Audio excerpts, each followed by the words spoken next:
Iowa Hawkeye fans all pumped. Jason Parkin. Look at this world's worst boy band right there. Second worst. Second worst. We don't want to be the worst. Second worst boy band. Is, who's the lead singer of this dastardly group? Put your hat on, Copman. Here's the lead singer right here before we get started. He's definitely the lead singer. Thank you, Elmer. Time to talk a little. Here's your helmet from years ago. Time to talk a little football because Rose Bowl, of course, coming up end of the week. Iowa Hawkeyes going to defeat Stanford in the Rose Bowl. But we need to lay things out. But before we start talking about the Rose Bowl, how about them Hawks last night, Copman? You know, you think about it, this is the second time this year that an Iowa Division I team has beaten the number 1 team in the country. Is that cool? Well, Northern Iowa beat North Carolina. There was a similarity because Northern Iowa beat North Carolina without Marcus Page, and Denzel Valentine was not playing last night for Michigan State. But as I was talking to Tony, it doesn't matter because you know what, you're a team. It's all about the team. And last night was 83-70, and that's not even close. No, and Iowa dominated that game. They were up by 19 in the second half, and they only were tied. I think we were talking about there were two ties in the game for like 40 seconds. Other than that, Iowa led the entire game. No, we are also talking off the air, I'm sorry, Tony, about the crowd. They were worried about the crowd because so many people are out of town for the break, and they were giving tickets away yesterday. If that works, it works. You get them in there, and you know they're going to spend money once they get in there anyway. So better to have 10,000 that didn't pay and still spend money than have 1,000 there that you know you're not going to get any more out of it. So it works out. The kids are gone for vacation, so the break. So why not do that? You know what's interesting about Iowa, and this guy's become a pretty good story, is the Bear kid. Yes, Nicholas Bear. I mean, the kid, no scholarship, and he's worked his way into being, you know, one of the key guys on this Iowa team. He plays a very big role, and last night against Michigan State, he steps up and gets double digits and his 5 boards, and he's become instrumental in what Iowa's starting to do here, and they're going to need him in the Big Ten. And Gazelle, what a game last night, because your leading scorer gets only 10 points, sits most of the first half, and yet you did. So there's some issues, even though Michigan State didn't have their star. Iowa also had some issues with their leading scorer not doing anything, but other guys stepped up, and boy, it's nice to see teams that can hit free throws because there's a lot of teams that just struggle from the charity stripe, and Iowa did a great job last night. And the same thing about Bear. I mean, he did it against Drake. He had 6 blocks against Drake, came off the bench against... Oh, it's that guy. Okay, that's right. What I'm and Utah got in foul trouble against Drake, too. So it was very similar in that sense.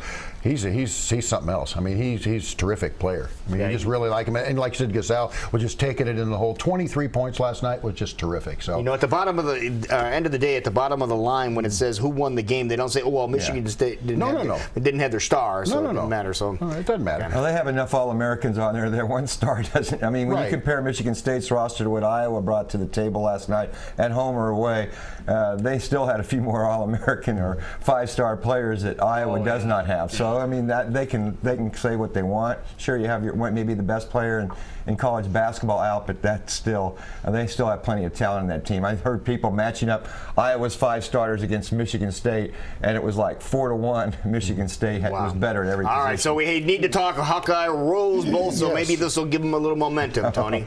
Yeah, you know, it's nice the sting off the Big Ten championship, and then you get that Rose Bowl bid, and that kind of wiped it away. At least it did for me, and it seemed like it did for a lot of the Hawkeye fans. But the good thing is there was enough of a break to lick some wounds, and you know, as good as Iowa's next man in the backfield, Kanzeri, he's the key.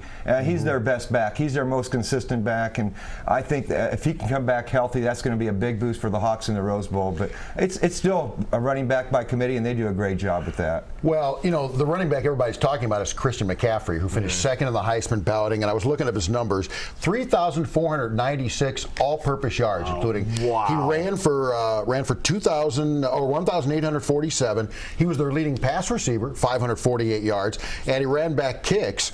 And Barry Sanders had the previous record of 3,250 yards in one season. He had 3,496. So he's the guy everybody has to focus on. But here's an interesting stat about him. He ran for over 100 yards in every game they played in the Pac-12. But he did not have 100 yards in any non-conference game, including Northwestern, which they lost 16-6. So that's an interesting stat. I was surprised to read that. So that tells me that you know, maybe the Pac-12 defenses aren't as good as the other defenses they faced. When I watched them earlier this season, and I'm not a smart sports guy, but what I thought while watching Stanford was they're a lot like Iowa, just faster. That's the impression I got. They're very tough on the line. They also have a very good quarterback in Kevin Hogan. That's a guy that he's got big numbers: 2,644 yards, 24 touchdowns, 7 picks. But don't you agree? It's all up front. I mean, it's all about the lines, Tony. I like the comparison. I mean, sure, it was early in the season. Northwestern beat Stanford. Iowa blasted Northwestern. Yeah. I mean, sometimes those things are something you need to look at. I don't think in this case, though. We'll see. I don't think so. But and the other thing is, too, Nate Meyer, another kid, an Iowa kid from Fremont Mills. I mean, he's been banged up. I don't know how healthy he's going to be, but he's one of those guys that's going to be needed, or whoever fills his position, to slow down McCaffrey out there in that running game or coverage in the passing game, those linebackers. And he's such a skilled kid, and he's got the speed to stay with that type of player. So hopefully he's going to be, again, his injuries aren't as bad, and he'll be able to play at least a majority of the game, if not every snap. Do you guys think Iowa can slow McCaffrey down or not? Well, I think they can limit him, sure. I mean, there's certainly a possibility. They've done that all year long. I mean, they've held opponents under their averages all season long. Here's some other numbers to keep in mind. Both teams like to control the pace, and they also like to control the clock, time of possession. Stanford's #1 in the country, 35 minutes per game. Wow. They had 51 runs against Southern Cal in their win in the Pac-12 championship game. Wow. Iowa controls it for 31 minutes on the average. So the whole key is to keep it away from the other team. If you can just run the ball up the gut and just keep it away from the other club, you have better you're burning the clock and you have a better chance to win. Well, one thing Iowa's defense has done all year, they've bent between the 20s. They'll give up those yardage, but once the teams get into that red zone, most of the time is either a field goal or maybe they set them back to where they didn't get anything. So, you know, you can't watch that yardage between the 20s, kind of turn it off. But I like when Iowa's defense has their backs to the end zone there. They really tighten up the screws there, and that's when it's tougher for other teams to score. So unless they have a big play, they can stay away from the big play, bend but don't break. I like Iowa's chances in this game because they've done that all year long consistently. You know, Iowa has allowed 46 plays of 20 or more yards, which is 3.5 a game, but only 12 over 30. So they've given up some plays, but again, not the huge plays. And that's what they got to stay away from. You're exactly right, Tony. And special teams always will come into play if it's a tight game. And, you know, I like Iowa's kicking game pretty good for the most part. One other thing, if I can mention real quick, turnover margin, because Iowa has 26 takeaways and given up the ball 14 times, which is plus 12. Stanford's even 14-14, but that also means neither team gives the ball away much. 14 against each team, you know, they bring the ball away. So it means they're going to hang on to the ball. So that's where you talk about not only special teams, but also defense. You know, turnovers, hang on to the ball. Now, is this still considered the granddaddy of them all when it comes to bowl games, even though it isn't for the championship? Yes. All right, but this time I think it's going to be a little closer contest, don't you? I think it's about 3 points. I've got Iowa 23-20. That's my pick. I think it might be a little higher scoring, possibly, but I mean, I think Iowa's got a really solid chance. I think you looked at the bowl games this year. Toss-up, there's a lot of toss-up games, and I think this is another one. It's a great matchup. I mean, it's 5 versus 6. It should be a toss-up game. I mean, that's what you want.